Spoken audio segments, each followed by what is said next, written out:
Pak Haposan. Selamat malam Mbak Feni. Baik Pak Haposan, terima kasih sudah bersama kami. Pak Haposan, pertama kali saya ingin bertanya kepada Anda, ini mungkin juga pertanyaan masyarakat secara luas, mengenai pengakuan terbaru yang dilontarkan oleh tersangka Agus dalam kasus pembunuhan Angelin. Apa yang dikatakan Agus dalam hal ini? Ya, makasih Mbak Feni. Jadi berdasarkan keterangan klien kami tersangka AG, bahwa sebelumnya tersangka AG menyampaikan bahwa dialah yang melakukan pembunuhan dan pemerkosaan, tetapi pada pasca tanggal 16 diadakan tes kebohongan di Polresta Denpasar, yaitu di laboratorium forensik Polresta Denpasar, di mana pihak polisi mendatangkan 2 orang petugas dari Lakpol Mabes Polri, dan di sana juga diadakan tes kebohongan, tapi kami tidak ikut di dalam, kurang lebih 3 jam, dan tersangka ini hanya menjawab ya dan tidak. Nah, selanjutnya pada hari Rabu tanggal 17 Juni 2015, tersangka menyampaikan ke saya dan juga dituangkan dalam berita acara pemeriksaan bahwa tersangka tidak pernah melakukan pembunuhan dan pemerkosaan terhadap adik kita Angelin. Tersangka menyampaikan bahwa tersangka hanya membantu melakukan pembungkusan, menaruh boneka dan membantu melakukan penguburan terhadap adik kita Angelin. Demikian Mbak Feni. Pak Haposan, ini kan sangat bertolak belakang begitu ya dengan pengakuan dari Agus sebelumnya yang mengatakan sudah membunuh atau terlibat langsung dalam pembunuhan Angelin. Yang menjadi pertanyaan juga masyarakat, mengapa kemudian dalam waktu singkat ini juga pengakuan dari Agus begitu cepat berubah-ubah, Pak? Apa menurut Anda yang melatar belakang ini? Apakah kondisi psikologis tertekan atau seperti apa? Jadi berdasarkan keterangan tersangka AG di dalam pemeriksaan sebelumnya, walaupun dia menyatakan mengakui melakukan perbuatan pembunuhan dan pemerkosaan, tetapi di dalam berita acara disebutkan bahwa tersangka ini mendapatkan ancaman, baik itu dari Ibu M maupun dari seseorang pasca dia keluar dari rumah majikannya, di mana disampaikan di sana, kamu harus menjaga rahasia, kalau tidak kamu akan kami habisi di Bali. Jadi pasca tersangka ini dialihkan atau dipindahkan penahanannya di Polda Bali, kalau tidak salah pada tanggal 14 Juni 2015, tersangka AG dimintai keterangan sebagai saksi di Polda Bali untuk laporan penelantaran anak yang diduga dilakukan oleh Ibu M. Jadi pasca pemeriksaan sebagai saksi di Polda Bali, seperti yang saya sampaikan tadi, pada tanggal 16 ada tes kebohongan, pada tanggal 17 hari Rabu terhadap tersangka diadakan pemeriksaan berita acara pemeriksaan tambahan terhadap tersangka. Yang cukup menarik dan mengejutkan saya adalah bahwa kejadian itu memang benar pada tanggal 16 Mei 2015 sekitar jam setengah 10 dia mendengar teriakan tangisan dari adik kita Angelin yang menyatakan, "Mama, lepaskan saya." Itu yang didengar oleh tersangka AG. Kurang lebih sekitar 3 menit tiba-tiba Ibu M memanggil tersangka ke kamar daripada Ibu M. Pada saat dia masuk, dia melihat adik kita Angelin sudah tergeletak. Sempat ditanyakan, "Ibu, kenapa Angelin? Kamu diam aja, nurut."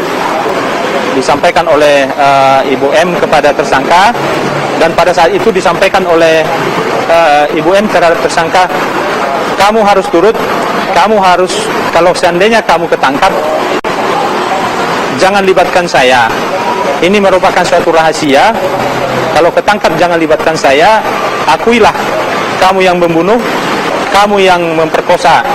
Nanti kamu saya kasih imbalan sejumlah 200 juta. Gini Mbak Feni. Ya, lalu kemudian dari pernyataan yang berubah-ubah ini Pak, sekarang berubah, beberapa waktu lalu juga berubah. Mana Anda sebagai kuasa hukum, mana yang akan kemudian Anda bawa secara resmi begitu di pengadilan sebagai bukti? Ya, Mbak Penny, dalam proses penyidikan ini tentu kita percayakan kepada kepada pihak penyidik Polresta Denpasar dan Polda Bali. Tentu penyidik akan mengumpulkan bukti-bukti apakah semua bukti ini bersesuaian dengan pasal 184 KUHP, di mana di sana kan ada keterangan saksi, ada keterangan ahli, ada petunjuk, ada bukti surat. Ini nanti akan kita percayakan kepada penyidik untuk membuktikan apakah selain tersangka AG ini ada orang lain yang terlibat. Menurut pemahaman saya, tersangka AG ini tidak bertindak sendiri, berarti ada orang lain. Contoh, pada saat diperintahkan untuk membuka baju, membuka celana, ditaruh di badan daripada Angelin yang ditemukan di mayat dari ada Angelin, itu atas perintah daripada Ibu M.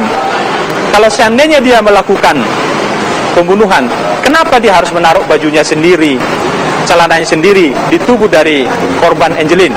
Demikian Mbak Feni. Namun Anda sebagai lawyer begitu Pak Siombing, mana menurut Anda yang lebih meyakinkan? Iya Mbak Feni. Ya, Anda sebagai lawyer Halo, dari atau kuasa hukum dari Agus, menurut Anda mana yang lebih meyakinkan pernyataan Agus ini, Pak?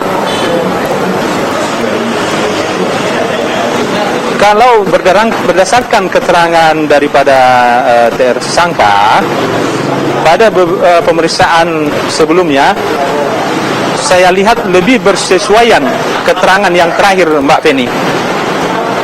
Karena di sana ada perintah daripada Ibu M untuk membuka celana, membuka baju, dan diperintahkan untuk memperkosa korban, di mana korban sudah dalam keadaan sekarat. Tetapi tersangka AG tidak mau melakukan pemerkosaan, tetapi dia menuruti untuk membuka baju, dan baju tersebut ditaruh di tubuh korban, selanjutnya dibungkus pakai kain putih, dan atas perintah dari M lah untuk mengambil kain spray, mengambil boneka Burberry, dan setelah itu diikat, dan diperintahkan juga untuk mengangkat tubuh korban, selanjutnya dikubur di belakang dekat kandang ayam dekat pohon pisang. Dan pada saat penguburan itu pun, menurut keterangan tersangka AG, Ibu M juga ikut dan sempat juga memutar posisi dari almarhum Angelin. Demikian Mbak Feni. Artinya dari pengakuan terakhir ini tetap saja Agus ada andil begitu ya dalam waktu itu, rangkaian waktu itu, dan kemudian ada deal juga ketika itu dikatakan bahwa Ibu Margaret sempat menawarkan sejumlah uang begitu Pak ya? Ya, demikian Mbak Feni. Dia menawarkan uang sejumlah 200 juta, sempat ditolak oleh tersangka. Saya tidak butuh uang, kamu harus terima uang ini. Kalau tidak, saya punya orang di Bali untuk menghabisi kamu. Terima saja. Setelah kamu terima ini, nanti kamu bisa pulang ke Sumba. Gitu Mbak Beni. Dan Agus menyetujui itu begitu Pak ya? Ya Mbak Beni. Dan Agus menyetujui tawaran dari Ibu Margaret ketika itu dengan sejumlah uang yang ditawarkan Pak ya?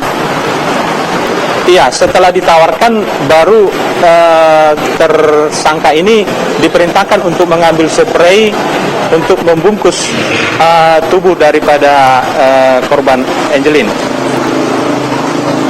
Iya, 200 juta ini mungkin menurut Anda apakah ini juga yang dimaksudkan Agus dikatakan kepada salah satu anggota DPR yang datang ketika itu, Pak Akbar Faisal, ketika menjenguk di tahanan? Memang betul, pada saat rekan kita Akbar Faisal, anggota Komisi 3 DPR RI, datang menemui tersangka AG, tersangka AG menyampaikan bahwa yang melakukan pembunuhan itu adalah Ibu M dengan imbalan sejumlah 2 miliar. Tapi pada saat pemeriksaan dia menyatakan betul menyampaikan itu kepada Akbar Faisal. Tetapi pada saat berita acara pemeriksaan, dia menyatakan itu, saya menyampaikan itu berupa berita bohong, karena alasan saya sangat benci terhadap Ibu M. Demikian Mbak Feni. Baik, Anda tetap yakin Pak Haposan ada tersangka lain dalam kasus pembunuhan Angelin ini ya? Baik, terima kasih Pak Haposan Siombing sudah bersama kami malam hari ini. Dan pemirsa, kami masih